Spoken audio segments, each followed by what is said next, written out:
Question number 22 में कह रहा है suppose a girl throw a die, if she gets 1 or 2 she tosses a coin 3 times and notes the number of tails. If she gets 3, 4, 5 or 6 she tosses a coin once and notes whether a head or tail is obtained. If she obtained exactly one tail, what is the probability that she threw 3, 4, 5 or 6 with the die? क्या कह रहा है question में? कह रहा है क्या कि एक गर्ल है जो क्या कर रही है, एक डाई को थ्रो कर रही है। ये हमारा डाई है। डाई को थ्रो करते हैं, दो पॉसिबिलिटी है जहाँ पे बोल रहा है कि या तो 1 और 2 आ रहा है, या कह रहा है कि अगर 3, 4, 5 और 6 आ रहा है। अगर 1 और 2 आ रहा है तो वो टॉस कर रही है एक कॉइन को 3 times।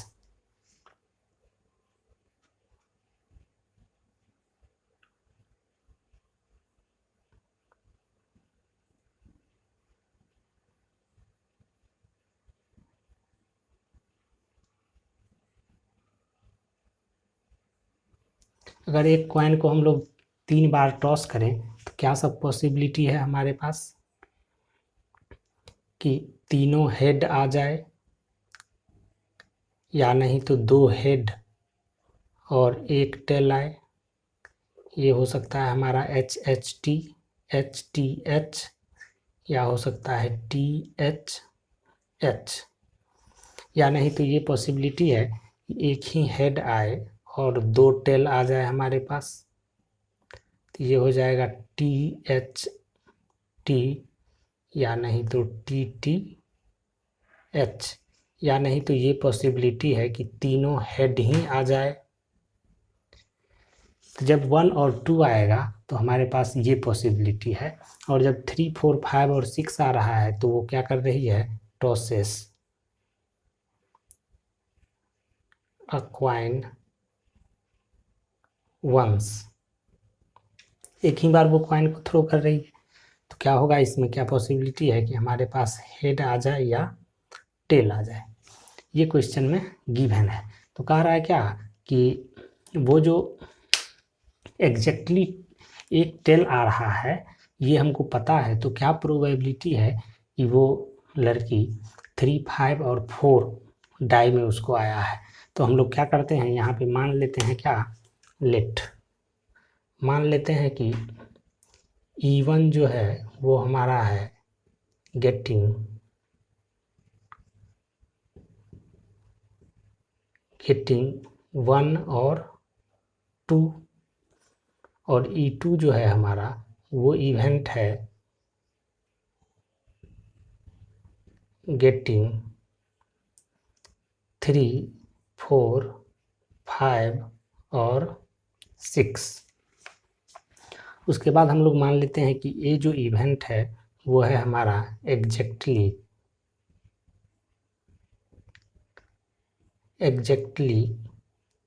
1 head, sorry 1 tail, exactly 1 tail का इवेंट है। तो हमको यहाँ पे निकालना क्या है, प्रोबेबिलिटी ऑफ E2/A। यहाँ पे गिवन है कि एग्जैक्टली 1 टेल आ रहा है, तो क्या प्रोबेबिलिटी है कि हम लोग 3, 4, 5 और 6 डाई पे आ रहा है। हम लोग यहाँ से वेज थ्योरम लगा देंगे तो ये आ जाएगा हमारा क्या, probability of E2 into probability of A/E2 by हमारा आएगा probability of E1 into probability of A/E1 plus probability of E2 into probability of A/E2। ये आ जाएगा हमारा। अब हम क्या कर रहे हैं कि यहाँ से प्रोबेबिलिटी ऑफ E2 निकालते हैं। प्रोबेबिलिटी ऑफ E2 हमारा क्या होगा, प्रोबेबिलिटी ऑफ E2 है कि 3, 4, 5 और 6 डाई पे आना। ये हो जाएगा हमारा 4/6, मतलब ये हो जाएगा हमारा 2/3। प्रोबेबिलिटी ऑफ E1 क्या होगा हमारे पास, प्रोबेबिलिटी ऑफ E1 जो है वो 1 और 2 आना। इसका मतलब ये हो जाएगा 2/3, मतलब 2/6 मतलब ये हो जाएगा 1/3। अब हम लोग निकाल रहे हैं प्रोबेबिलिटी ऑफ A/E1। जब डाई पे 1 और 2 आया है तो क्या प्रोबेबिलिटी है कि एग्जैक्टली 1 टेल आए। तो यहाँ पे एग्जैक्टली 1 टेल वाला जो इवेंट है वो क्या है, HHT, या क्या है हमारे पास HTH और TTH। इस तीनों में क्या आ रहा है हमको, एग्जैक्टली 1 है। तो ये क्या हो जाएगा हमारा 3/8। और प्रोबेबिलिटी ऑफ A/E2 अगर हम लोग निकालें, इसमें तो हम लोग एक ही बार कॉइन को टॉस करते हैं, इसमें एग्जैक्टली 1 हेड आने का जो प्रोबेबिलिटी होगा वो 1/2 आ जाएगा। अब हम लोग क्या करेंगे, इसमें पुट कर देते हैं सारा वैल्यू। ये आ जाएगा हमारा probability of A/E2 1/2 into probability of E2 मतलब 2/3 बाय हमारा आ जाएगा प्रोबेबिलिटी ऑफ E1 जो है हमारे पास क्या है 1/3 into probability of A/E1 3/8 plus ये हमारा है यहाँ पे 1/2 इंटू 2/3। इसको सिंप्लीफाई कर देंगे, हमारा आंसर आ जाएगा।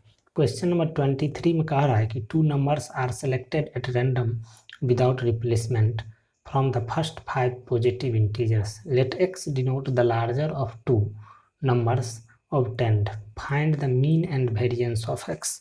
कह रहा है क्या कि फर्स्ट 5 पॉजिटिव इंटीजर जो हमारे पास है वो क्या है 1 2 3 4 5। इसमें से कह रहा है क्या कि 2 नंबर हम लोग निकालते हैं विदाउट रिप्लेसमेंट। तो x जो है वो हमारा लार्जर ऑफ 2 को रिप्रेजेंट करता है, तो हमको मीन और वेरिएंस निकालना होगा। तो हम लोग क्या करते हैं, number of ways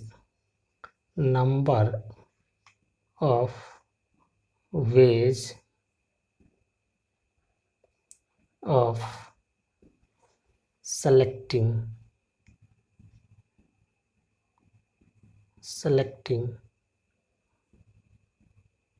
2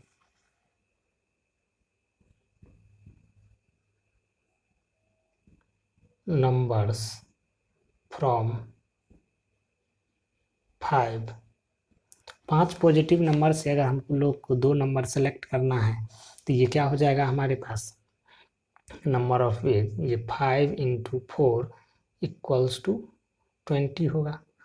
total number of ways जो है 2 नंबर सेलेक्ट करने का हमारे पास है 22। हम लोग क्या करते हैं, मान लेते हैं क्या यहाँ पे कह रहा है लेट, यहाँ पे मान लेते हैं x जो है वो लार्जर ऑफ 2। 2 नंबर जो हम लोग सेलेक्ट करेंगे उसमें जो लार्जर होगा उसको x रिप्रेजेंट कर रहा है। तो x का वैल्यू हमारे पास क्या सब हो सकता है, x इक्वल्स टू 2 3 4 या नहीं तो 5 होगा। 1 नहीं हो सकता है क्योंकि 1 के साथ अगर कोई भी नंबर हम लोग सेलेक्ट करेंगे तो लार्जर दूसरा नंबर हो जाएगा। तो यहाँ पे x का जो वैल्यू है 2 3 4 या 5 हो सकता है। तो हम लोग क्या करते हैं, निकालते हैं probability when x equals to 2, जब x लार्जर जो है वो 2 होना चाहिए। इसमें कौन सा आएगा, तो ये हम लोग प्रोबेबिलिटी ये आएगा हमारा 1 2 या 2 1। अगर हम लोग 1 2 सेलेक्ट करेंगे या 2 1 सेलेक्ट करेंगे, दो ही वेज है जिसमें x जो है वो लार्जर होगा, तो इसका प्रोबेबिलिटी क्या हो जाएगा हमारा 2/20। टोटल नंबर ऑफ वेज हमारे पास 20 है, ये हो जाएगा 2/20 मतलब 1/10। अब हम लोग निकालते हैं प्रोबेबिलिटी x इक्वल्स टू 3। जब x इक्वल्स टू 3 होगा तो क्या होगा, क्या सब पॉसिबिलिटी है हमारे पास यहाँ पे, तो जब x equals to greater number जो है वो 3 होना चाहिए, तो हमारे पास ये हो सकता है कि हम लोग 1 3 को सेलेक्ट करें, या 3 1 को सेलेक्ट करें, या हम लोग 2 3 को सेलेक्ट करें, या हम लोग 3 4 को सेलेक्ट करें, सॉरी 3 2 को सेलेक्ट करें। तो नंबर ऑफ वेज हमारा यहाँ पे क्या आ जाएगा 4, मतलब ये जो प्रोबेबिलिटी आएगा वो 4/20 होगा। नेक्स्ट हम लोग अगर probability when x equals to 4 निकालेंगे, ये क्या आएगा हमारे पास, इसमें नंबर ऑफ वेज क्या होगा, इसमें हम लोग को आ सकता है क्या सब आएगा 1 4 या 4 1 या 2 4 या नहीं तो 4 2 या नहीं तो हमारे पास आएगा 3 4 या नहीं तो 4 3, ये पॉसिबिलिटी है। तो यहाँ से क्या हो जाएगा हमारा ये आ जाएगा हमारा 6/20। तो इसका जो प्रोबेबिलिटी होगा वो हो जाएगा हमारे पास 6/20। अब हम लोग निकालते हैं प्रोबेबिलिटी x इक्वल्स टू 5। जब x इक्वल्स टू 5 होगा तो क्या होगा, 5 के लिए हमारे पास क्या सब आएगा 1 5 या 5 1 या 2 5 या 3 5, सॉरी 2 5 या 5 2, 5 2 या 3 5 5 3, या आ सकता है हमारे पास 4 5 या नहीं तो 5 4। टोटल नंबर ऑफ वेज जो यहाँ पे है वो आ जाएगा हमारा 8, ये आएगा हमारा 8/20। ये हमारा प्रोबेबिलिटी हो गया। मीन हमको निकालना है तो हम लोग मीन का फॉर्मूला जानते हैं। मीन क्या होता है हमारा, मीन जो होता है mean equals to E of x equals to होता है सिग्मा XI PI।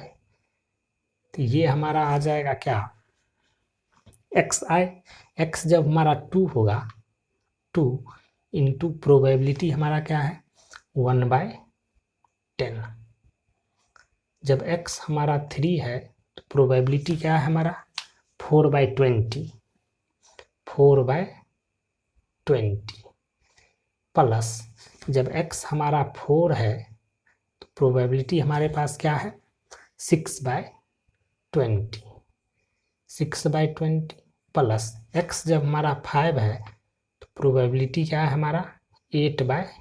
तो क्या आ जाएगा हमारे पास, इसको अगर हम लोग सिंप्लीफाई करें तो ये आ जाएगा हमारा 4 प्लस 12 प्लस 24 प्लस 40/20। इसको सिंप्लीफाई करेंगे तो क्या आ जाएगा हमारे पास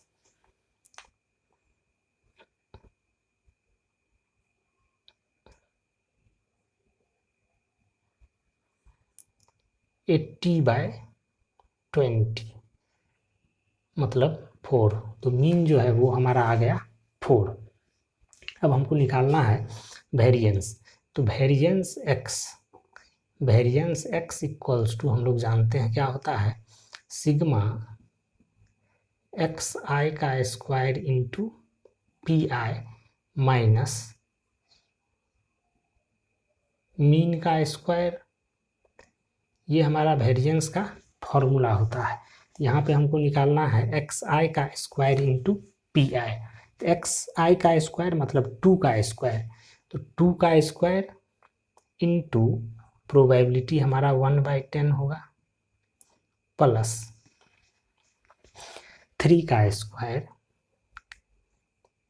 स्क्वायर इंटू प्रोबेबिलिटी हमारा क्या है 4/20 प्लस 4 का स्क्वायर इंटू प्रोबेबिलिटी 6/20 प्लस 5 का square into probability 8/20 minus mean का स्क्वायर मतलब 4 का स्क्वायर।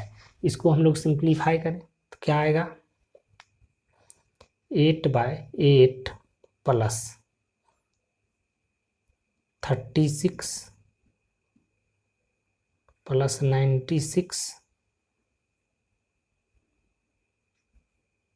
Plus 200/20 minus 16। इसको सिंप्लीफाई कर देंगे हम लोग का आंसर आ जाएगा। क्वेश्चन नंबर 24 में कह रहा है कि ए कोई सेट है जहाँ पे x जो है वो इंटीजर है और x का वैल्यू 0 और 12 के बीच में है। तो कह रहा है क्या कि so that r equals to a comma b such that a comma b belongs to a mod a minus b is divisible by 4 is an equivalence relation. यहाँ पे हमको एक रिलेशन दिया हुआ है और हमको प्रूफ करना है क्या कि ये रिलेशन इक्विवेलेंस रिलेशन है। हम लोग जानते हैं कि कोई भी रिलेशन इक्विवेलेंस तब होता है जब वो रिफ्लेक्सिव, सिमेट्रिक और ट्रांजिटिव तीनों हो। तो हम लोग को यहाँ पे क्या करना होगा, बारी बारी से दिखलाना होगा कि ये रिलेशन रिफ्लेक्सिव, सिमेट्रिक और ट्रांजिटिव तीनों है। तो हम लोग का क्या करते हैं, सबसे पहले ये दिखलाते हैं कि ये रिफ्लेक्सिव है। तो हम लोग क्या कर रहे हैं, रिफ्लेक्सिव के लिए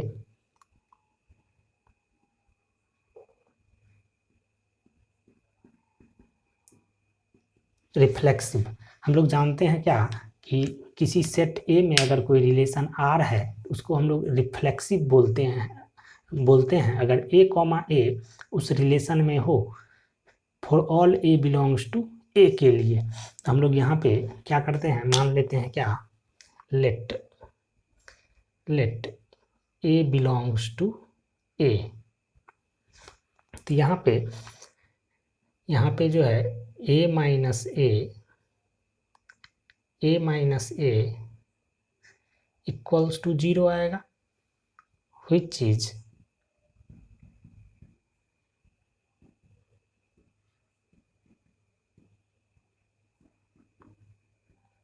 डिविजिबल बाय 4। ये क्या है, 4 से 0 हमेशा 4 से डिविजिबल होगा। इसका मतलब क्या हुआ कि ए कॉमा ए जो है, ए कॉमा ए इस रिलेशन में है। कोई भी ए अगर हम लोग ले लें तो ए माइनस ए जो है हमेशा 0 आएगा और वो 4 से डिविजिबल हो जाएगा। मतलब ए बिलोंग्स टू ए के लिए ए कॉमा ए जो होगा वो उस रिलेशन में होगा। इसका मतलब ये हुआ कि ये रिलेशन रिफ्लेक्सिव है।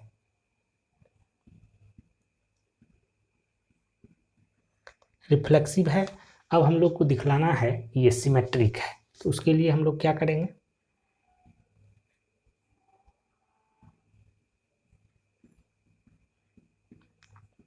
सिमेट्रिक रिलेशन तब होता है जब ए कॉमा बी उस रिलेशन में है तो बी कॉमा ए भी उस रिलेशन में हो। तो ऐसे रिलेशन को हम लोग क्या बोलते हैं कि ये रिलेशन सिमेट्रिक है। तो हम लोग यहाँ पे क्या करते हैं, मान लेते हैं क्या, let a comma b belongs to are.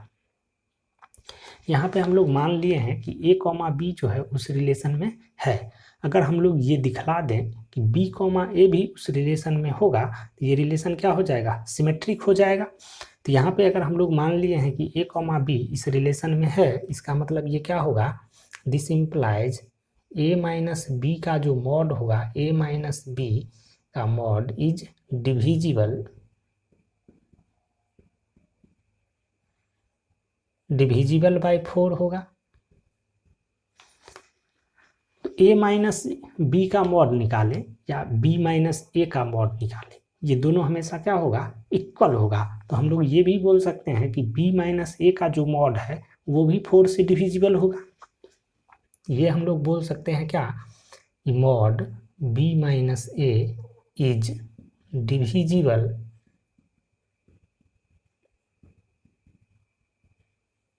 Divisible by 4, ये भी 4 से डिविजिबल होगा। इसका मतलब क्या हुआ कि b comma a belongs to r. B comma a जो होगा वो हमारा क्या होगा, आर में आ जाएगा। इसका मतलब क्या हुआ, ये रिलेशन सिमेट्रिक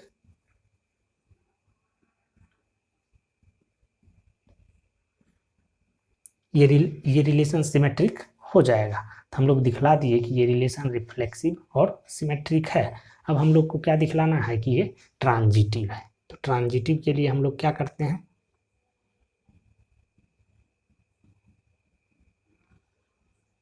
तो ट्रांजिटिव रिलेशन के लिए क्या करेंगे, हम लोग जानते हैं कि कोई भी रिलेशन ट्रांजिटिव तब होता है जब a कॉमा बी और b कॉमा सी उस रिलेशन में है।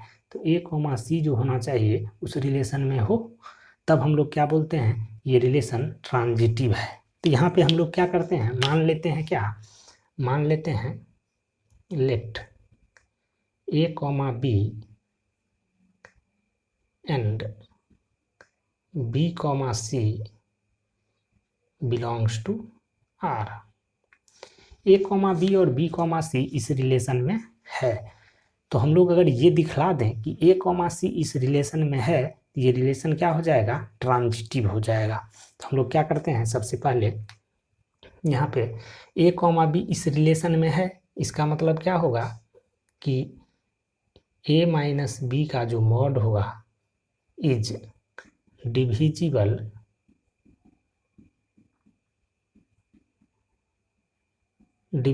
बाय 4। ये 4 से डिविजिबल होगा। कोई भी नंबर अगर 4 से डिविजिबल हो तो उसको हम लोग क्या लिख सकते हैं, 4k के फॉर्म में। तो यहाँ पे इसको हम लोग क्या लिख सकते हैं कि a माइनस बी का जो मॉड होगा वो 4k1 के इक्वल होगा, जहाँ पे क्या है, k1 belongs to natural number.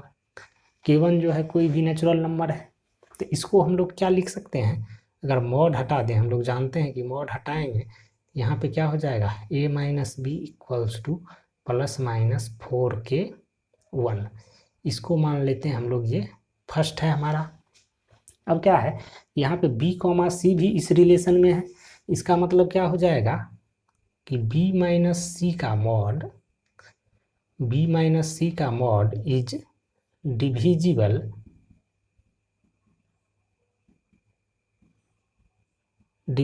Bye 4। ये भी 4 से डिविजिबल होगा। इसका मतलब क्या होगा कि b माइनस सी का जो मॉड होगा वो क्या होगा, 4k2 के इक्वल होगा, जहाँ पे हम लोग मान लेते हैं कि k2 जो है वो कोई नेचुरल नंबर है। तो यहाँ पर भी हम लोग क्या लिख सकते हैं इसको, b minus c equals to plus minus 4k2, इसको मान लेते हैं सेकेंड है। तो अगर हम लोग फर्स्ट प्लस सेकेंड कर दें, first plus second, this implies क्या हो जाएगा हमारा, यहाँ से b भी कैंसिल हो जाएगा, a minus c equals to plus minus 4 into k1 plus k2, ये हो जाएगा। इसका मतलब क्या हुआ कि a माइनस सी का mod equals to 4 into k1 plus k2 हो जाएगा। ये लिख सकते हैं हम लोग। यहाँ पे k1 और k2 क्या है, दो नेचुरल नंबर है, तो उसका सम भी क्या होगा, नेचुरल नंबर होगा। तो ये 4 इंटू एक नेचुरल नंबर, इसका मतलब a माइनस सी का मॉड जो है वो क्या होगा, डिविजिबल होगा 4 से। तो इसको हम लोग क्या लिख सकते हैं कि mod a minus c is divisible divisible by 4, ये 4 से डिविजिबल होगा। इसका मतलब क्या हुआ कि a, C belongs to R, a, C इस रिलेशन में होगा। इसका मतलब क्या होगा कि ये ट्रांजिटिव होगा।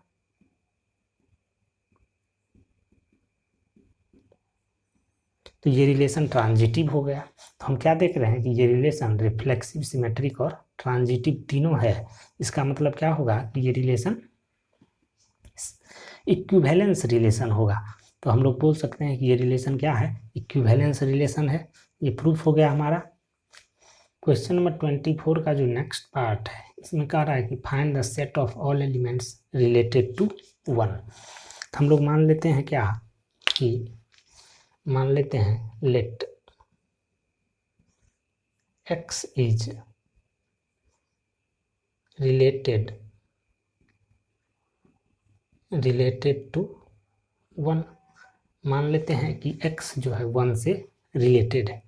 इसका मतलब क्या होगा कि this implies x, 1 belongs to R। x, 1 जो है उस रिलेशन में होगा। इसका मतलब होगा कि मॉड x माइनस 1 इज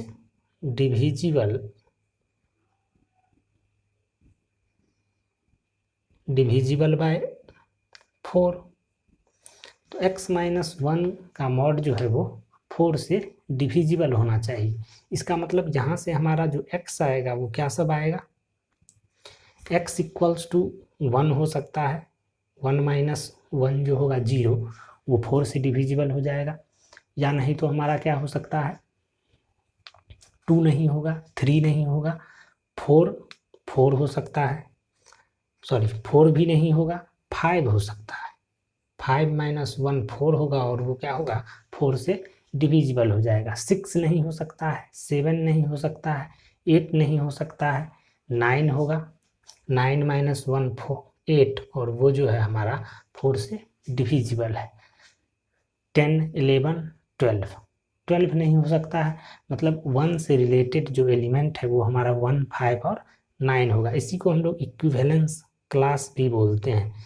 इसको ऐसे डिनोट करते हैं, 1 का बॉक्स इक्वल्स टू क्या हो जाएगा हमारे पास, 1 5 और 9।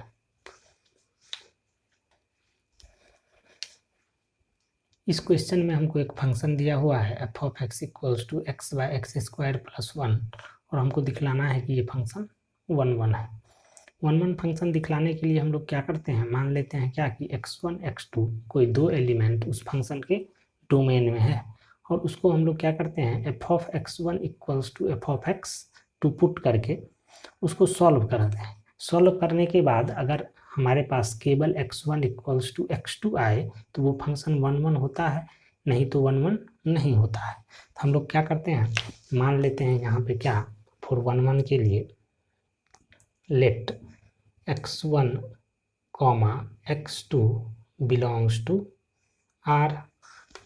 इसके डोमेन में का कोई दो एलिमेंट हम लोग क्या करते हैं, f of x1 equals to f of x2 put कर देते हैं। यहाँ से हमारा क्या आ जाएगा, x1 बाय x1 का square plus 1 equals to x2 का square by x2 bye x2 का स्क्वायर प्लस 1। ये हमारा क्या आ जाएगा, यहाँ से ये आ जाएगा x1 इंटू x2 का square plus 1 equals to x2 into x1 का स्क्वायर प्लस 1। इसको हम लोग सिंप्लीफाई करते हैं तो ये आ जाएगा x1 इंटू x2 का square plus x1 minus x2 into x1 का square minus x2 equals to 0। ये क्या होगा हमारा, x1 इंटू x2 कॉमन निकाल लेते हैं यहाँ से और यहाँ से, तो हमारे पास क्या बच जाएगा, x2 माइनस x1। यहाँ से हम लोग लिख सकते हैं minus x2 minus x1 equals to 0। यहाँ हम लोग x2 माइनस x1 कॉमन निकाल लेते हैं। x2 माइनस x1 कॉमन निकाल लेंगे, ये बच जाएगा x1 into x2 minus 1 equals to 0। यहाँ पे जो है, यहाँ पे हमारा या तो x2 माइनस x1 बराबर 0 होगा, इसका मतलब हमारे पास आ जाएगा x1 इक्वल्स टू x2, या नहीं तो क्या होगा x1 x2 इक्वल्स टू 1 आएगा। यहाँ पे हम लोग देख रहे हैं क्या कि x1 इक्वल्स टू हमारा आ जाएगा x1 इक्वल्स टू 1/x2। यहाँ पे हम लोग ये लेकर के नहीं चले हैं कि x1 जो है x2 के इक्वल है, तो हम लोग क्या देख रहे हैं कि x1 इक्वल्स टू x2 के साथ ये हमारा आ गया x1 इक्वल्स टू 1/x2। केवल x1 इक्वल्स टू x2 नहीं आ रहा है, उसके साथ हमको एक और रिलेशन x1 x2 में आ रहा है। इसका मतलब क्या है, ये नॉट 1 1 होगा, नॉट 1 1। तो ये फंक्शन हमारा 1 1 नहीं है। नेक्स्ट हम लोग क्या करते हैं, इसको ऑन टू चेक करते हैं। फॉर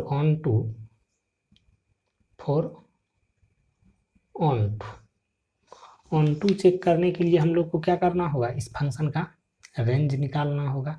तो रेंज निकालने के लिए क्या करते हैं, हम मान लेते हैं let y equals to f of x equals to हमारा है x/x² plus 1।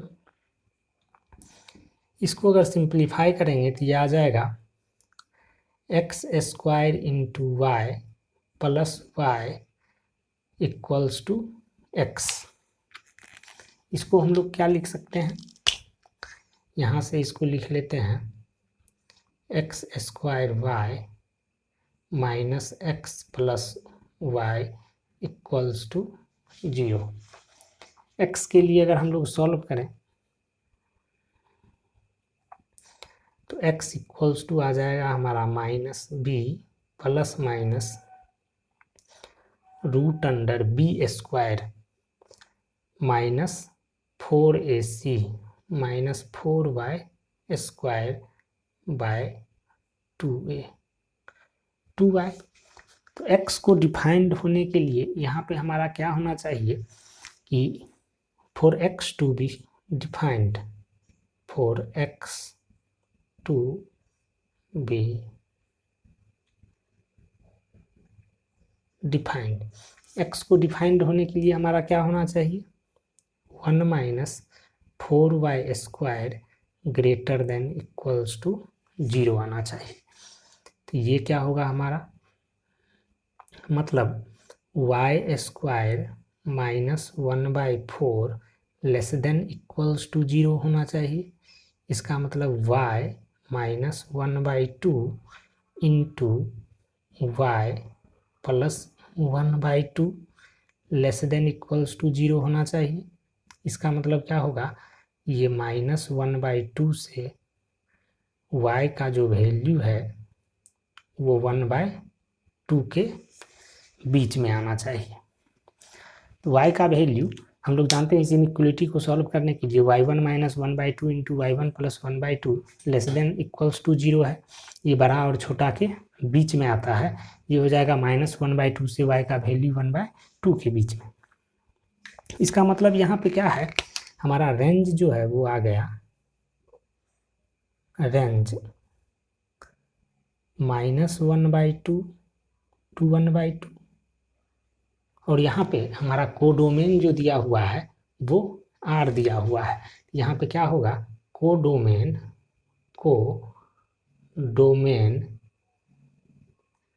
Not equals to range, range जो है वो कोडोमेन के इक्वल नहीं है।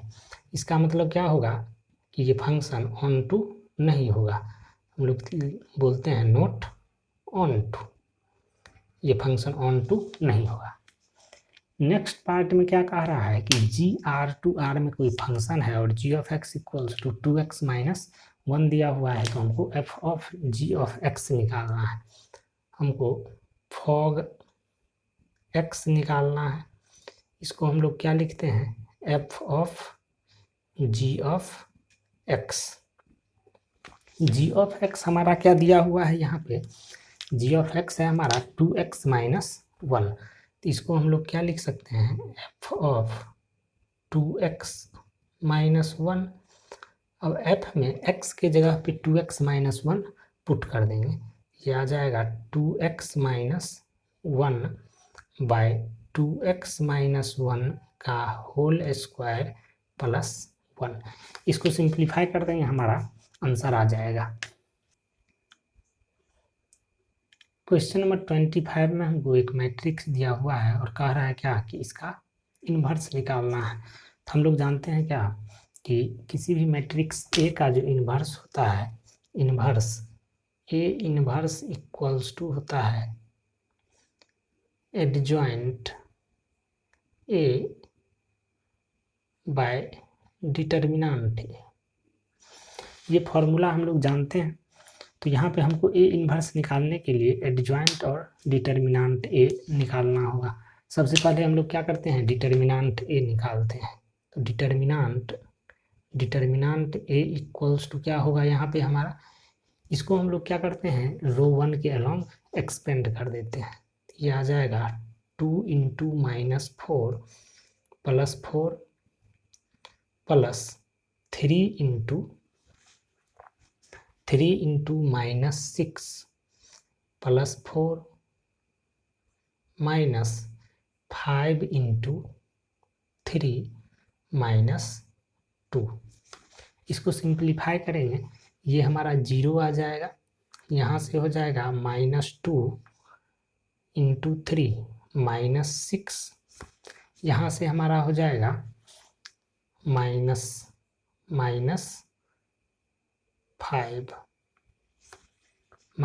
5 आ जाएगा।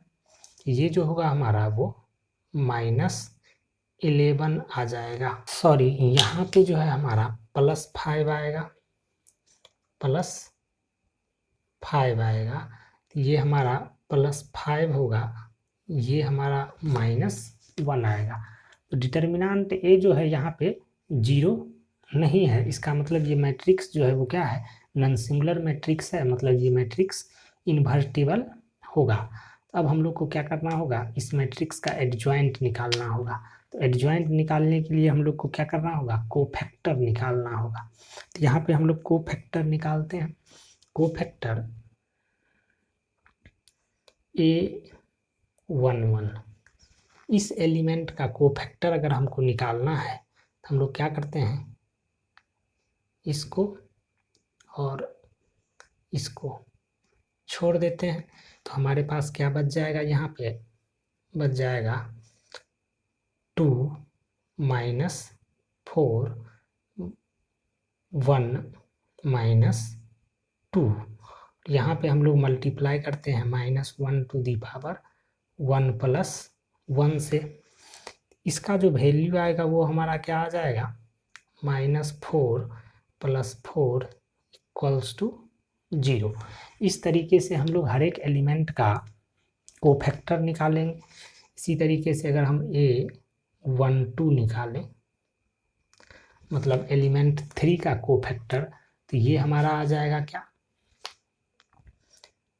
-6 प्लस 4, ये हो जाएगा हमारा 2। अब हम लोग को क्या करना है, A13 निकालते हैं। A13 अगर निकालेंगे, A13 ये क्या आएगा, -1 to the power 1 plus 3 even आ जाएगा। इसका साइन जो होगा वो पॉजिटिव होगा, और ये हम लोग ये कॉलम और ये रो छोड़ देंगे। ये आएगा हमारा क्या, 3 माइनस 2, मतलब ये होगा 1। इसी तरीके से हम लोग A23 निकालें तो ये क्या आएगा हमारा, इसको छोड़ देंगे, ये आएगा हमारा -6 -5, मतलब ये हमारा -1 होगा। अब हम लोग को क्या करना है, यहाँ पे A21 हम लोग निकाल रहे थे, A21 A22 निकालें, A22 निकालेंगे तो ये क्या आएगा हमारा -4 -5 इक्वल्स टू -9 आ जाएगा। A23 निकालेंगे तो ये क्या आएगा हमारा, A23 निकालेंगे 2 + 3 -2 + 3 मतलब ये आएगा हमारा -5। A31 निकालेंगे तो क्या आएगा हमारा, A31 निकालेंगे यहाँ पे आ जाएगा हमारा 12 - 10, 12 - 10 मतलब 2 आ जाएगा। इसी तरीके से अगर हम लोग A32 निकालें, A32 निकालेंगे तो क्या आ जाएगा हमारा, A32 हमारा होगा -4 -5 -9 मतलब +9 हो जाएगा। और A33 अगर हम लोग निकालेंगे तो ये हमारा आ जाएगा क्या, A33 ये हो जाएगा 4 + 9 13 आ जाएगा। तो हम लोग क्या करते हैं, इस कोफैक्टर्स का जो कोफैक्टर आया उससे हम लोग एक मैट्रिक्स बनाते हैं। ये मैट्रिक्स हमारा क्या होगा, AIJ जो मैट्रिक्स हो जाएगा ये होगा हमारा A11 कितना आया हमारा 0, A12 है 2, A13 है 1, A21 है हमारा -1, A22 है -9, A23 है -5, A31 है 2, A32 है 9, A33 है हमारे पास 13। ये हमारा ये हमारा कोफैक्टर का मैट्रिक्स आ गया। अब हम लोग को A इन्वर्स निकालना है तो A इन्वर्स जो है वो हमारा क्या हो जाएगा, A inverse equals to adjoint निकालना है तो एडजॉइंट A जो होगा वो इस मैट्रिक्स का ट्रांसपोज होगा, इस मैट्रिक्स का ट्रांसपोज होगा। हम एक ही बार में लिखते हैं, A इन्वर्स जो है वो हमारा क्या आ जाएगा, A inverse equals to A inverse equals to, या हम लोग पहले लिखते हैं ट्रांसपोज,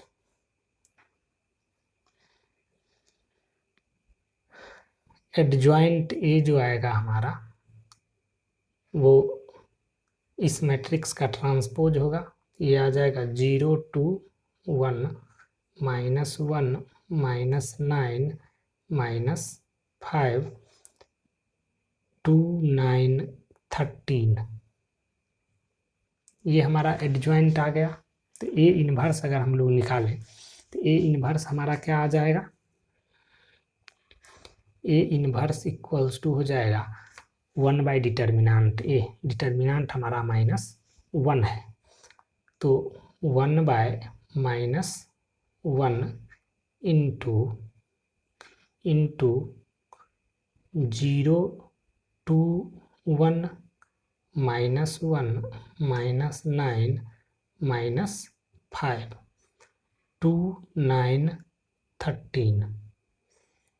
तो ये हमारा आ जाएगा A इन्वर्स 0 -2 -1 1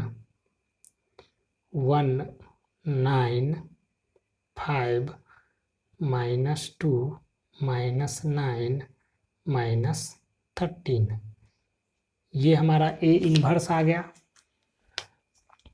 अब हम लोग को कह रहा है क्या कि इस A इन्वर्स का यूज करके ये सिस्टम दिया हुआ है इसका सॉल्यूशन निकालना है। इस सिस्टम को हम लोग क्या करते हैं, मैट्रिक्स फॉर्म में कन्वर्ट करते हैं। तो इसको क्या लिख सकते हैं हम लोग, इसको लिख सकते हैं 2 3 1 -3 2 1 5 -4 -2 इंटू x y z, ये आएगा हमारा। इक्वल्स टू हम लोग क्या लिखेंगे, इक्वल्स टू लिखते हैं, इक्वल्स टू 11 -5 -3। ये हमारा क्या है, ये जो इक्वेशन आ गया हमारा मैट्रिक्स इक्वेशन, इसको हम लोग क्या लिख सकते हैं, a into x equals to b. दोनों तरफ अगर हम a इन्वर्स से मल्टीप्लाई कर दें तो x equals to a inverse b आ जाएगा।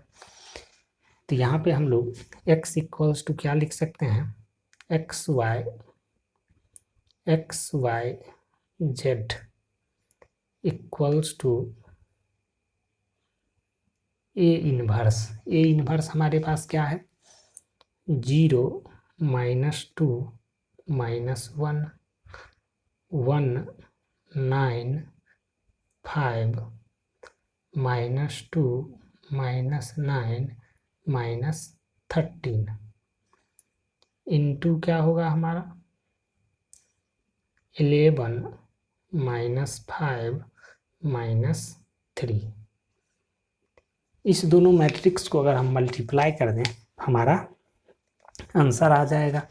इस दोनों मैट्रिक्स को मल्टीप्लाई करेंगे तो क्या आएगा हमारा, ये आ जाएगा 11 इंटू 0 0 -5 +6 मतलब 1, यहाँ से -22 -22 -22 -45 प्लस -22 -45 +27 मतलब ये -40 आएगा।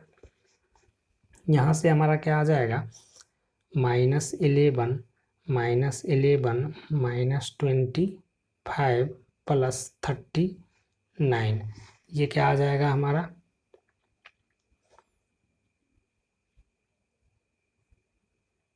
-36 मतलब 3।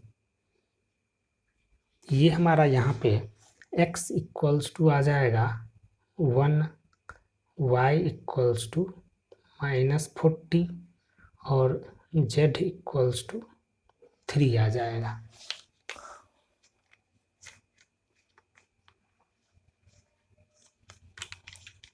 इस क्वेश्चन में जो है हमारा कैलकुलेशन यहाँ पे 3a32 मिस्टेक हो गया था, ये हमारा a32 जो है वो 23 आएगा। तो यहाँ पे हम लोग 23 पुट करेंगे तो हमारा जो इन्वर्स आएगा ये आएगा, इन्वर्स ये आएगा।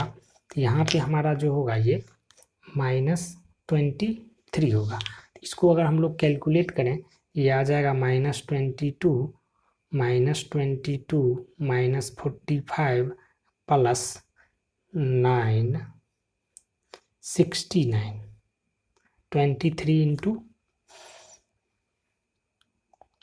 -23 इंटू -369। तो इसको अगर हम लोग सिंप्लीफाई करें तो ये आ जाएगा 7 6 -6 मतलब ये जो होगा हमारा ये 2 होगा, 2 आएगा। तो यहाँ पे क्या हो जाएगा हमारा -11 -5 मतलब ये हमारा 3 आएगा।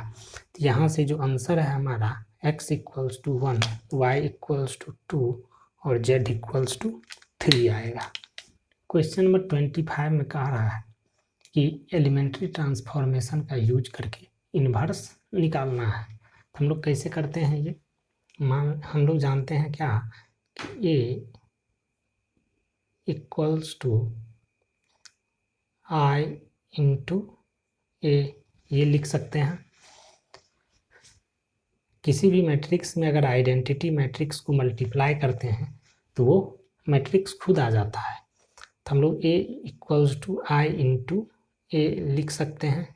इसको क्या लिखेंगे हम 1 2 3 2 5 7 -2 -4 -5 इक्वल्स टू आइडेंटिटी मैट्रिक्स जो है हमारा 1 0 0 0 1 0 0 0 1 इंटू ए। अब हम लोग क्या करेंगे, यहाँ पे एलिमेंट्री रो ऑपरेशन का यूज करके इस मैट्रिक्स को अगर आइडेंटिटी मैट्रिक्स बना दें तो यहाँ पे जो मैट्रिक्स आएगा वही मैट्रिक्स हमारा क्या हो जाएगा, इन्वर्स मैट्रिक्स हो जाएगा। तो हम लोग यहाँ पे इसको आइडेंटिटी मैट्रिक्स बनाने के लिए कौन सा एलिमेंट्री ऑपरेशन यूज करते हैं।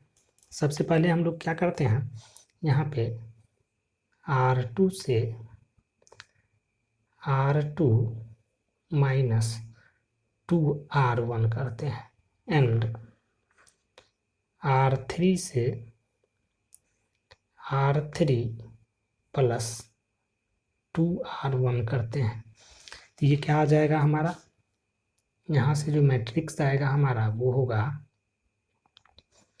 1 2 3, ये हो जाएगा 0, ये होगा 1, ये होगा 1, ये हो जाएगा हमारा 0, यहाँ पे आ जाएगा 0 और यहाँ पे आ जाएगा हमारा 1, ये आ गया।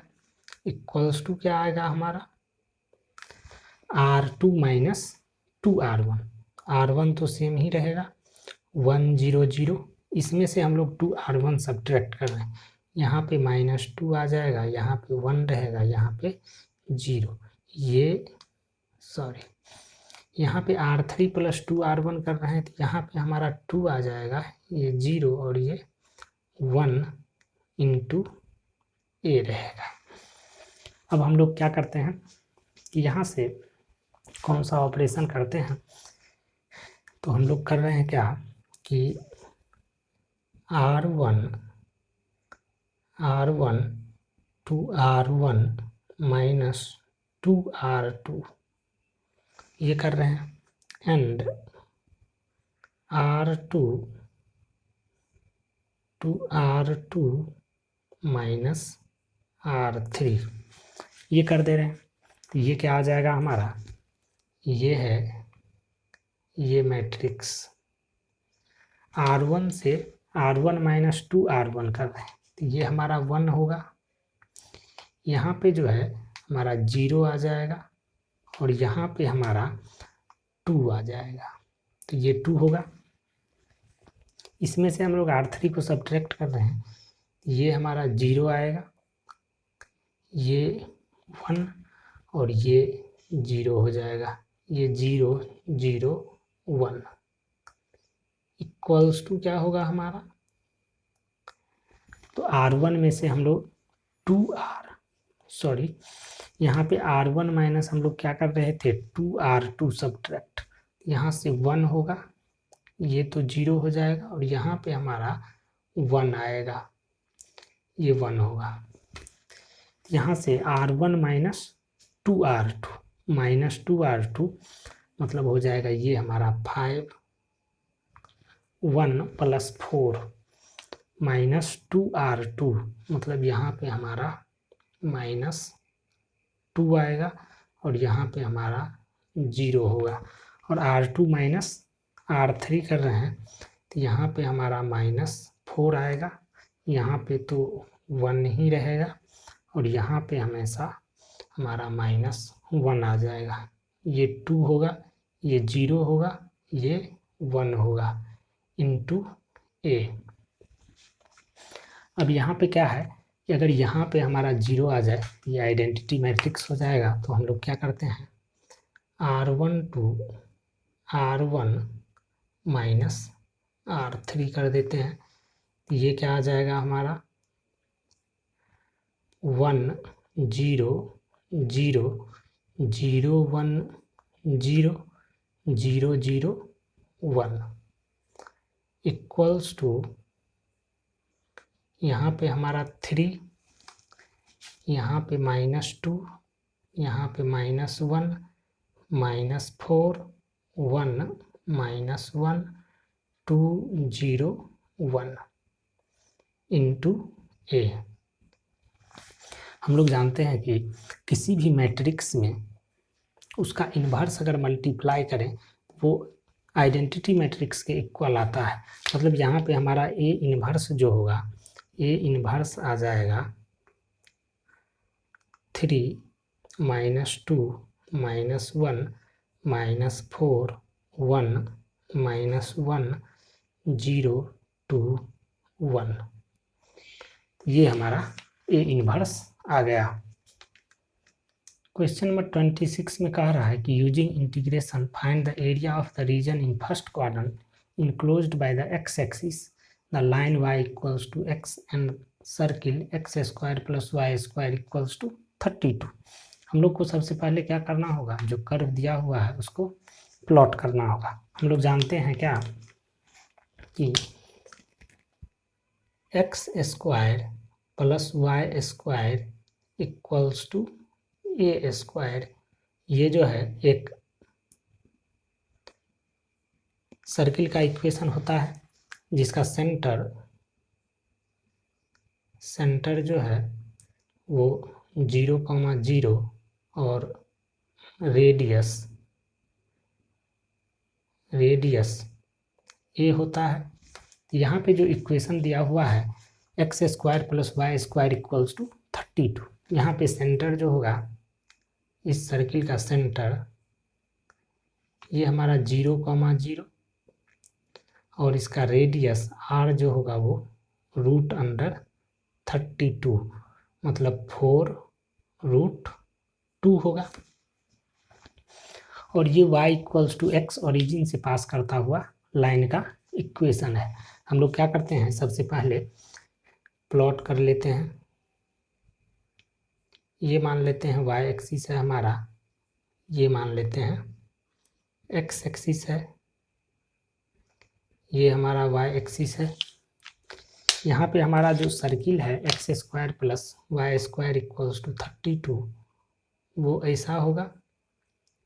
मान लेते हैं ये हमारा सर्किल है, ये सर्किल है। और जो हमारा लाइन होगा y इक्वल्स टू x, वो ओरिजिन से पास करता हुआ लाइन, ये लाइन ऐसा होगा। ये लाइन हमारा y इक्वल्स टू x है। यहाँ पे क्या है, ये जो पॉइंट है हमारा पॉइंट, इसको मान लेते हैं ये पॉइंट ए है। इसका कोऑर्डिनेट 4√2, 0 होगा। ये हमारा ओरिजिन है ओ, ये मान लेते हैं पॉइंट पी है हमारा। तो हमको एरिया कौन सा निकालना है, ये एरिया हमको निकालना है। तो हम लोग क्या करते हैं, पहले पॉइंट पी निकालते हैं। पॉइंट पी के लिए हम लोग क्या करेंगे, y equals to x circle के इक्वेशन में पुट कर देते हैं। तो सर्किल के इक्वेशन में y इक्वल्स टू x अगर हम लोग पुट करेंगे तो क्या आ जाएगा हमारा x² plus x² equals to 32। तो ये हमारा 2x² इक्वल्स टू 32। इसका मतलब हमारा x² इक्वल्स टू 16 आएगा। मतलब x इक्वल्स टू ±4 होगा। तो x इक्वल्स टू ±4 आ जाएगा हमारा। तो p का जो कोऑर्डिनेट होगा वो हमारा क्या हो जाएगा, x कोऑर्डिनेट 4 y कोऑर्डिनेट 4, क्योंकि फर्स्ट क्वाड्रेंट में है। तो ये जो शेडेड रीजन है, ये एरिया हमको निकालना है। तो हम लोग क्या करते हैं, इस point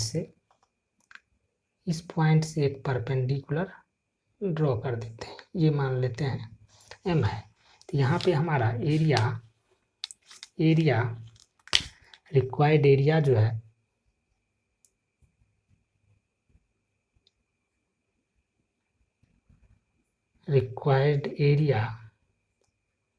equals to area OPA है। इसको हम लोग क्या लिख सकते हैं, area OPM plus area PAM। Area OPM जो है वो इस लाइन और एक्स एक्सिस के बीच का एरिया है।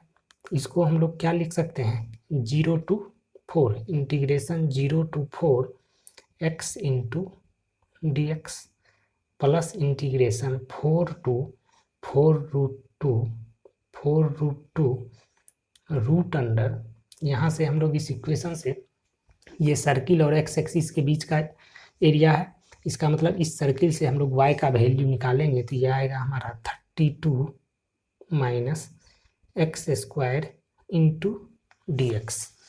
ये जो है x का इंटीग्रेशन हमारा हो जाएगा x square by 2 0 to 4 plus इसका इंटीग्रेशन क्या आएगा, हम लोग जानते हैं ये क्या है, root under a square minus x square dx के फॉर्म में है। इसका इंटीग्रेशन फॉर्मूला होता है x by a root under a square minus x square plus a square by 2 sine inverse x by a plus c.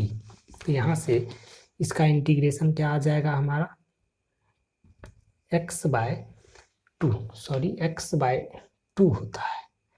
तो यहाँ से हमारा आ जाएगा x by 2 root under 32 minus x square plus a square by 2 मतलब 32/2 into root under sine inverse x by a, sine inverse x by 4√2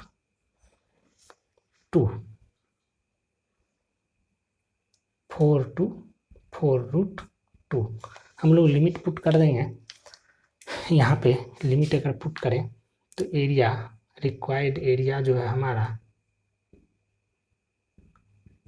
required area वो आ जाएगा 4 का स्क्वायर 16/2 मतलब ये 8 आएगा प्लस यहाँ पे हम लोग 4√2 पुट करते हैं, 4√2 पुट करेंगे तो ये वाला 0 आ जाएगा। यहाँ पे 4√2 पुट करेंगे तो ये साइन इनवर्स 1 मतलब π/2 तो ये आ जाएगा 16 इंटू π/2 माइनस करेंगे हम लोग। यहाँ पे अगर 4 पुट करेंगे तो 4/2 मतलब 32 यहाँ से आ जाएगा 32 माइनस 16 मतलब 16, ये हो जाएगा हमारा 4। यहाँ पे अगर हम लोग 4 पुट करेंगे तो ये आ जाएगा -16 इंटू साइन इनवर्स 1/√2 मतलब π/4 तो ये हमारा π/4 आएगा। ये 8 और ये 8 कैंसिल हो गया तो यहाँ से हमारा क्या होगा 8π माइनस 4π, इसका मतलब 4π स्क्वायर यूनिट, ये हमारा रिक्वायर्ड एरिया आ जाएगा। क्वेश्चन नंबर 27 में हमको इस डेफिनेट इंटीग्रेशन का वैल्यू निकालना है। तो हम लोग क्या करते हैं, यहाँ पे इस इंटीग्रेशन को सॉल्व करने के लिए मान लेते हैं क्या, let I equals to integration 0 to π/4 sine x plus cos x by 16 plus 9 sine 2x। हम मान लिए I इक्वल्स टू ये गिवन इंटीग्रेशन है। अब इसमें हम लोग क्या करते हैं, मान लेते हैं क्या, इस इंटीग्रेशन में let sine x minus cos x equals to हमारा t है। इसको अगर हम लोग स्क्वायर कर देंगे तो ये क्या आ जाएगा, sine square x plus cos square x minus 2 sine x into cos x equals to t square. हम लोग जानते हैं sine square x plus cos square x जो होता है वो हमारा 1 होता है, और sine x into cos x जो होता है ये हमारा साइन 2x हो जाएगा। तो 1 minus sine 2x equals to t square आएगा। इसको हम लोग क्या लिख सकते हैं, साइन 2x इक्वल्स टू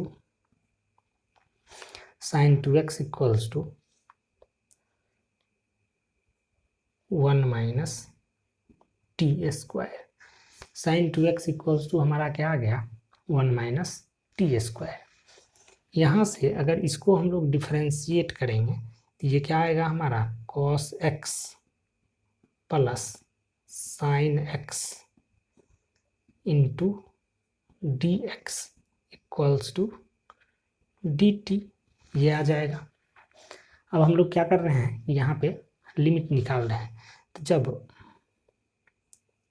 ये हमारा x है और ये t है, जब x इक्वल्स टू 0 है, जब x इक्वल्स टू 0 होगा तो t इक्वल्स टू हमारा क्या आएगा, -1। और जब x इक्वल्स टू π/4 होगा तो t इक्वल्स टू हमारा क्या आएगा, 0। ये जो हमारा इंटीग्रेशन है वो इंटीग्रेशन क्या हो जाएगा, चेंज होकर के इंटीग्रेशन -1 to 0 और ये हो जाएगा हमारा dt by 16 plus 9 into sine 2x हमारा क्या है, 1 माइनस टी स्क्वायर। तो यहाँ से हमारा I इक्वल्स टू क्या आ जाएगा, integration -1 to 0 dt by 25 minus 9 t square. यहाँ से हम लोग क्या करते हैं, 9 बाहर निकाल लेते हैं तो 1/9 आ जाएगा हमारा बाहर, -1 to 0 dt बाय क्या लिख सकते हैं इसको, 25/9 माइनस टी स्क्वायर। ये आ जाएगा हमारा 1/9 into integration -1 to 0 dt by, इसको हम लोग क्या लिखते हैं, इसको अगर हम लोग 5/3 का स्क्वायर लिख दें तो a square minus b square का फॉर्मूला लगा देंगे। ये क्या हो जाएगा, हम लोग फैक्टर कर देंगे 5/3 minus T into 5/3 plus T, ये आ जाएगा। तो इसको हम लोग क्या लिख सकते हैं, 1/9 integration -1 to 0 1/5/3 plus T plus 1/5/3 minus T into D T. यहाँ पे हम लोग पार्शियल फ्रैक्शन कर दिए। तो यहाँ से क्या आ जाएगा हमारा, बैलेंस करने के लिए हमको यहाँ पे मल्टीप्लाई करना होगा, यहाँ पे हमको मल्टीप्लाई करना होगा, ऊपर में आ जाएगा 5/3 प्लस 5/3 मतलब 2 इंटू 5/3 मतलब 3/10 से हमको मल्टीप्लाई करना होगा, 3/10 हो जाएगा। यहाँ से ये आ जाएगा हमारा 1/30 इंटू, इसका इंटीग्रेशन क्या हो जाएगा, ln mod 5/3 plus T minus ln mod 5/3 minus T -1 to 0। इसमें अगर हम लोग 0 पुट करेंगे तो क्या आ जाएगा, ये होगा हमारा 1/30 इंटू 0 पुट करेंगे तो ln 5/3 माइनस ln 5/3 हमारा ये आ जाएगा 0 और -1 अगर पुट करते हैं, -1 पुट करेंगे यहाँ पे तो 5/3 माइनस 1 मतलब हमारा आ जाएगा 2/3 ln 2/3 माइनस यहाँ पे -1 पुट करेंगे तो माइनस माइनस प्लस ये आ जाएगा ln, ये हमारा माइनस माइनस प्लस हो जाएगा ln 8/3 आ जाएगा। इसको अगर हम लोग सिंप्लीफाई करें तो 1/30 ln 8/3 इंटू 3/2 आएगा। मतलब हमारा जो फाइनल आंसर आएगा 1/30 ln 4 आ जाएगा। ये हमारा इस इंटीग्रेशन का वैल्यू हो जाएगा। इस क्वेश्चन में हमको क्या करना है कि लिमिट ऑफ सम का यूज करके इस इंटीग्रेशन का वैल्यू निकालना है। हम लोग जानते हैं क्या होता है formula, integration a to b f of x dx equals to होता है limit h tends to 0 h into sigma f of a plus r h r equals to 1 to n, जहाँ पे h इक्वल्स टू जो है वो हमारा क्या है b माइनस a/n ये है। तो यहाँ पे इस इंटीग्रेशन का वैल्यू निकालना है। यहाँ पे हमको a इक्वल्स टू 1, यहाँ पे जो है कंपेयर करेंगे हम लोग तो a इक्वल्स टू हमारा 1, b equals to 3, f of x जो है वो हमारा है x square plus 3x plus e का पावर x ये है। तो यहाँ पे हम लोग f of a plus r h निकालेंगे। f of a plus r h हमारा क्या आएगा 1 प्लस r इंटू एच ये आएगा। ये हमारा क्या होगा 1 प्लस आर एच का whole square plus 3 into 1 plus r h plus e to the power 1 plus r h. इसको अगर हम लोग सिंप्लीफाई करें तो 1 plus 2r h plus r square h square plus 3 plus 3r h plus e into e to the power r h ये आएगा। इसको अगर और हम लोग सिंप्लीफाई करेंगे ये हो जाएगा 4 plus 5r h 2 3 5r h 3 1 4 plus r square h square plus e into e to the power r h. तो यहाँ से हमारा जो इंटीग्रेशन है वो क्या आ जाएगा integration 1 to 3 x square plus 3x plus e to the power x dx equals to आ जाएगा हमारा limit h tends to 0 h into sigma f of a plus r h हमारा क्या है 4 plus 5r plus r square h square plus e into e to the power r h r equals to 1 to n ये हमारा हो गया। अब हम लोग क्या करते हैं यहाँ पे कि सिग्मा डिस्ट्रीब्यूट कर देते हैं। ये आ जाएगा हमारा limit h tends to 0 h into sigma 4 plus sigma 5r plus sigma r square h square plus sigma e into e to the power r h. अब हम लोग क्या करते हैं इसको लिखते हैं limit h tends to 0 h into sigma 4 ये हो जाएगा हमारा 4n प्लस यहाँ से 5h बाहर आ जाएगा कांस्टेंट, यहाँ पे बचेगा सिग्मा r प्लस यहाँ से हमारा h स्क्वायर बाहर आ जाएगा बचेगा सिग्मा r स्क्वायर प्लस यहाँ से हमारा e बाहर आ जाएगा e to the power r h ये होगा। तो यहाँ से क्या होगा हमारा ये आ जाएगा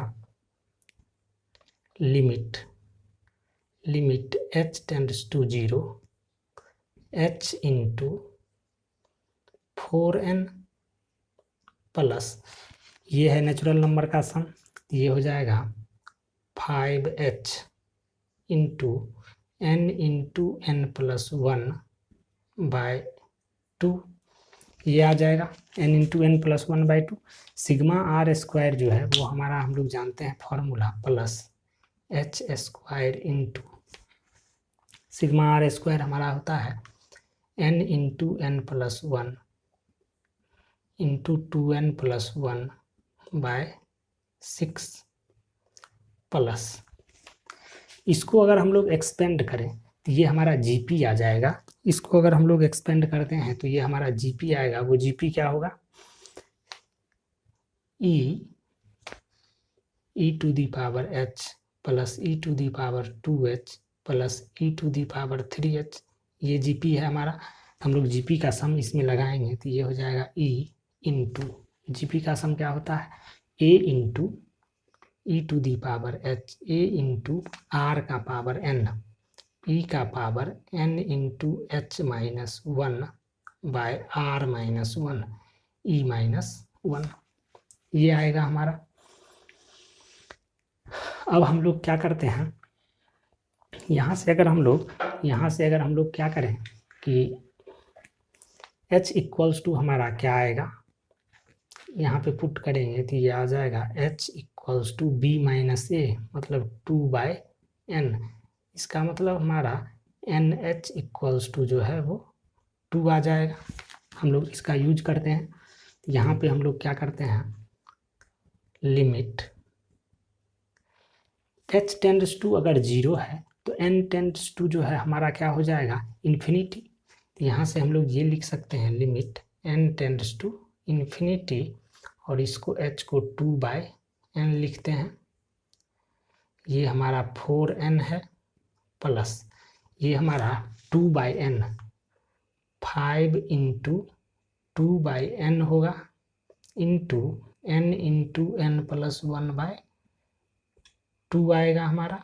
उसके बाद है h स्क्वायर, तो h स्क्वायर इसको हम लोग क्या लिखते हैं, प्लस h स्क्वायर क्या हो जाएगा हमारा 4/n square into n plus 1 into 2n plus 1/6 plus ये हमारा क्या हो जाएगा e/e minus 1 into e to the power h, e to the power h into e to the power 2 minus 1। NH हमारा क्या है 2, ये आ गया। यहाँ से हमारा क्या होगा limit n tends to infinity 2/n, 1/n अगर हम बाहर करें तो ये हमारा 2 इंटू 4, n कैंसिल हो जाएगा, प्लस ये 10, ये 2 और ये 2 कैंसिल हो जाएगा तो हमारा बचेगा ये n और ये n कैंसिल हो जाएगा 5 इंटू 1 प्लस 1/n, ये वाला n अंदर जाएगा। यहाँ पे हमारा एक n इससे कैंसिल हो जाएगा, ये 2/3 बचेगा, 2/3 into 1 plus 1/n into 2 plus 1/n हो जाएगा, प्लस यहाँ से हमारा e माइनस 1 कैंसिल हो जाएगा, e इंटू ई प्लस 1 बचेगा, e to the power h। तो यहाँ से हमारा e to the power h हो जाएगा, e to the power h मतलब 2/n यहाँ पे आ रहा है हमारा। यहाँ पे क्या देख रहे हैं हम कि यहाँ से हमारा e, यहाँ पे f(1 + RH हमारा था e इंटू ई का power RH, e into e to the power RH, e into e बाहर हो गया e to the power RH। तो हमारा ये क्या है GP आएगा e plus e to the power h plus e to the power 2h। तो सम हमारा हो जाएगा e into a e to the power h into r, sorry यहाँ पे जो है हमारा e to the power h minus 1 होता है। तो ऊपर में हमारा ये हमारा e⁻h बाय h -1 होता। तो यहाँ से जो हमारा आता ये जो है हमारा ये वैल्यू जो हमारा यहाँ पे आएगा e⁻h -1 e स्क्वायर -1, मतलब ये जो है हमारा क्या आएगा e into e square -1 e⁻h by e⁻h -1 into 1/n, ये 1/n आएगा। तो यहाँ से हम लोग क्या लिखेंगे, इसमें लिमिट ये हो जाएगा 2 इंटू ये हमारा 4 होगा प्लस ये हमारा 5 आ जाएगा प्लस ये हमारा 2/3 आ जाएगा, 2/3 इंटू 2 आएगा प्लस यहाँ से हम लोग क्या करेंगे n टेंड्स टू इन्फिनिटी, मतलब क्या h टेंड्स टू 0। तो 1/n को हम लोग क्या लिख सकते हैं, 1/n को हम लोग लिख सकते हैं h/2। तो यहाँ पे इसको हम लोग h/2 लिखेंगे। अगर h/2 लिख देते हैं ये हमारा क्या आ जाएगा e इंटू ई स्क्वायर -1/2 और e⁻h -1 h बाय इसका लिमिट हो जाएगा 1, ये हो गया 1। तो ये हमारा इसको सिंप्लीफाई करेंगे तो ये हमारा क्या आ जाएगा 2 into 9 plus 4/3 plus e into e square -1/2। इसको अगर हम लोग सिंप्लीफाई करें तो ये आ जाएगा हमारा 27 प्लस 4 31, मतलब 62/3 plus e into e square -1। ये हमारा आंसर आ गया। क्वेश्चन नंबर 28 में एक पॉइंट दिया हुआ है जिसका डिस्टेंस हमको एक प्लेन और एक लाइन है जिसका पॉइंट ऑफ इंटरसेक्शन से उस पॉइंट का डिस्टेंस निकालना है। तो हम लोग क्या करते हैं, ये कोई मान लेते हैं ये हमारा ये कोई प्लेन है जिसका इक्वेशन दिया हुआ है r dot i cap minus j cap plus k cap equals to 5। अगर इसको कार्टेशियन फॉर्म में लिखेंगे तो इसको क्या लिख सकते हैं x minus y plus z equals to 5। ये हमारा इस प्लेन का इक्वेशन है। कह रहा एक लाइन है, मान लेते हैं कि ये कोई लाइन है जो इस प्लेन को किसी पॉइंट P पे इंटरसेक्ट कर रहा है। इस लाइन का इक्वेशन दिया हुआ है 2i cap minus j cap plus 2k cap plus lambda into 3i cap plus 4j cap plus 2k cap. अगर इस लाइन को हम लोग यहाँ पे अगर हम लोग पॉइंट P का पोजीशन वेक्टर माने या हम लोग पॉइंट P का कोऑर्डिनेट निकालें तो जनरल पॉइंट P जो है इस लाइन पे हम लोग क्या लिख सकते हैं, इस लाइन को अगर सिंप्लीफाई करें तो r vector r equals to आ जाएगा हमारा 2 + 3 lambda i cap 2 + 3 lambda i cap plus -1 + 4 lambda j cap plus 2 + 2 lambda into k cap. तो हम लोग मान लेते हैं क्या कि इस पॉइंट P का जो कोऑर्डिनेट है, P का कोऑर्डिनेट वो क्या है 2 + 3 lambda comma -1 + 4 lambda comma 2 + 2 lambda. ये पॉइंट P जो है इस प्लेन पे है, मतलब इस प्लेन के इक्वेशन को सेटिस्फाई करेगा। ये पॉइंट P इसको सेटिस्फाई करेगा। तो यहाँ से हमारा क्या आ जाएगा 2 + 3 lambda minus -1 + 4 lambda plus z मतलब 2 + 2 लैम्डा इक्वल्स टू 5 आ गया। इसको अगर हम लोग सिंप्लीफाई करें तो 2 + 1 + 2 5, 3 lambda -4 lambda minus lambda plus 2 lambda lambda equals to 5। इसका मतलब हमारा लैम्डा इक्वल्स टू 0 आ गया। इसका मतलब पॉइंट P का जो कोऑर्डिनेट आएगा, पॉइंट P का कोऑर्डिनेट, सॉरी हम लोग एक बार चेक कर लेते हैं क्या आ रहा है हमारा। 2 + 3 लैम्डा -1 + 4 लैम्डा -1 + 4 लैम्डा 2 + 2 लैम्डा। यहाँ पे I - j + k है हमारा x - y + z 2 + 3 lambda -1 + 4 lambda 2 + 2 lambda. यह आ जाएगा हमारा 2 + 1 3 2 5 3 lambda -4 lambda minus lambda plus 2 lambda plus lambda मतलब लैम्डा इक्वल्स टू 0। तो हमारा पॉइंट P का जो कोऑर्डिनेट आएगा वो क्या आ जाएगा, पॉइंट P का कोऑर्डिनेट ये हमारा आ जाएगा, लैम्डा यहाँ पर पुट कर देंगे 2, -1, 2। अब ये कोई पॉइंट है, यहाँ पे मान लेते हैं ये कोई पॉइंट Q है जिसका कोऑर्डिनेट -1 -5 -10 गिवन है। तो हमको इस पॉइंट से P से Q का डिस्टेंस निकालना है। तो हम लोग डिस्टेंस फार्मूला लगा देंगे। PQ इक्वल्स टू क्या हो जाएगा, √(-1 - 2 -1 - 2 का होल स्क्वायर प्लस -5 + 1 का होल स्क्वायर प्लस -10 - 2 का होल स्क्वायर। ये आ जाएगा हमारा √9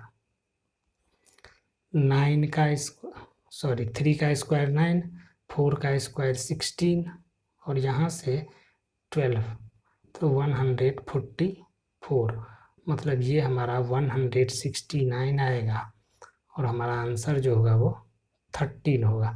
तो P और Q के बीच का जो डिस्टेंस होगा वो 13 आ जाएगा।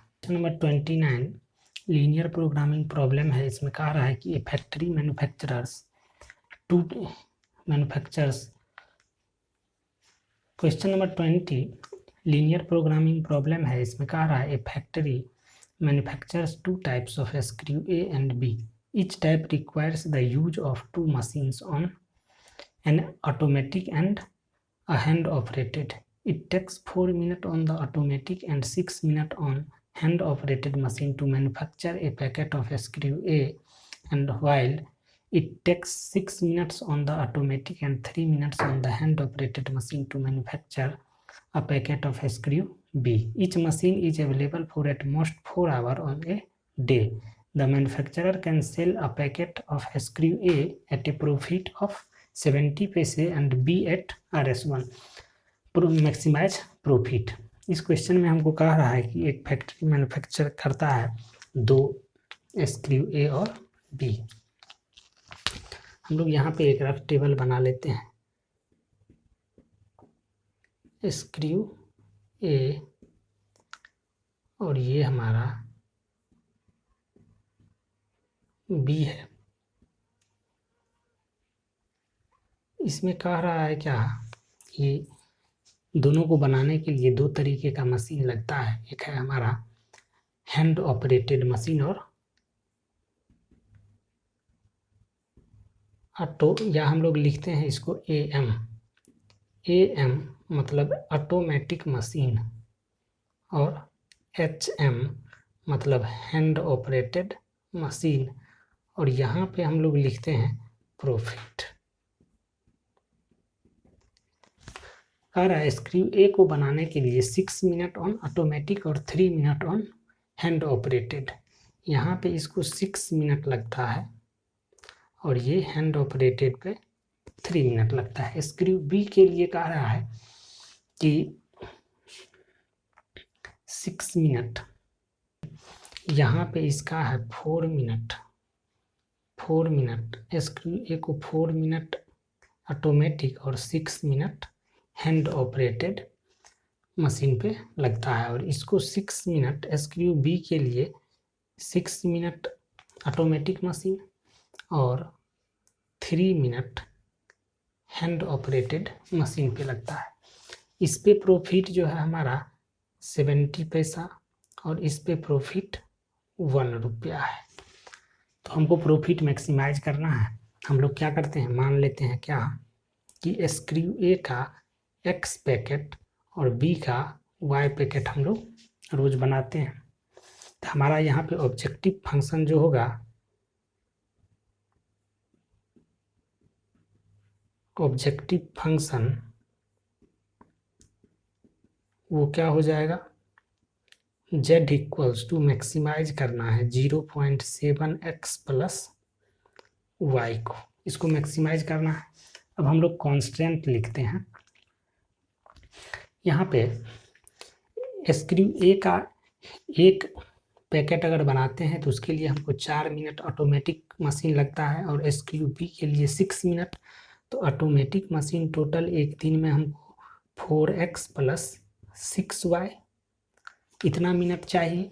और कह रहा है यहाँ पे कि कोई भी machine each machine is available for at most 4 hour, ज़्यादा से ज़्यादा 4 आवर के लिए। मतलब ये क्या होना चाहिए, less than equals to 4 into 60। यहाँ से अगर हम लोग यहाँ से हैंड ऑपरेटेड के लिए क्या आएगा, 6x plus 3y less than equals to 460 और obviously x, y greater than equals to 0 होगा हमारा। तो यहाँ पे हम लोग को क्या करना है, इसका ग्राफ प्लॉट करना होगा, ग्राफिकली सॉल्व करना है।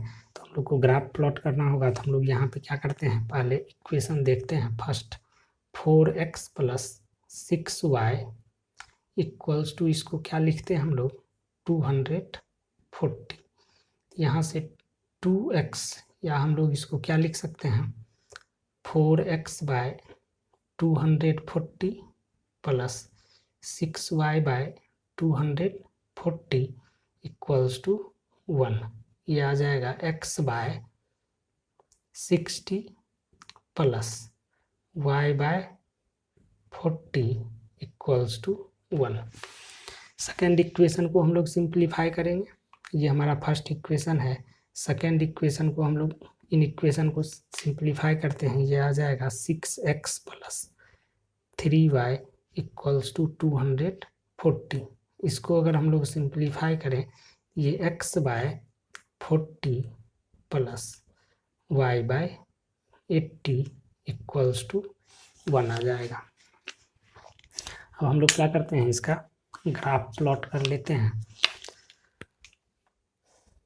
मान लेते हैं ये हमारा y एक्सिस और ये हमारा x एक्सिस है,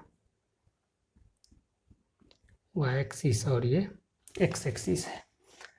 हमको x बाय 60, x बाय 40 ये मान लेते हैं हमारा, ये मान लेते हैं हमारा 60 है और ये मान लेते हैं हमारा, ये मान लेते हैं 40 है।